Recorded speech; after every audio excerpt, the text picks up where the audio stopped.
কালীগঞ্জে ছাত্রলীগ নেতা মনির হোসেন সুমন গ্রেফতার। ঝিনাইদহের কালীগঞ্জে উপজেলা ছাত্রলীগের সাবেক সাধারণ সম্পাদক মনির হোসেন সুমন পুলিশের হাতে গ্রেফতার হয়েছেন। এর আগে তার নামে মহিষ চুরির মামলা ও পরীক্ষার হলে মোবাইল ফোনে লাইভে আসার কারণে তাকে সংগঠন থেকে বহিষ্কার করা হয়। সমাজ বিরোধী বহু অপকর্মের হোতা এই মনির হোসেন সুমন সাধারণ জননেতা তার কর্মকাণ্ডে অতিষ্ঠ হয়ে গণধোলাই দিয়ে পুলিশের কাছে তাকে তুলে দেয়। তার গ্রেফতারে সাধারণ জনগণ ও এলাকাবাসীকে আনন্দ উপভোগ করতে দেখা যায়।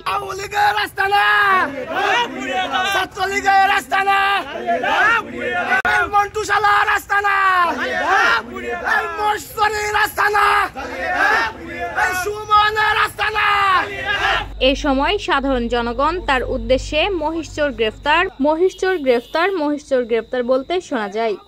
এ বিষয়ে কালীগঞ্জ থানার ভারপ্রাপ্ত কর্মকর্তা আবু আজিফ জানান, বিএনপির অফিসে অগ্নিসংযোগ ও কাউন্টার ভাঙচুর সহ 2টি নাশকতা মামলায় তাকে গ্রেফতার করা হয়েছে।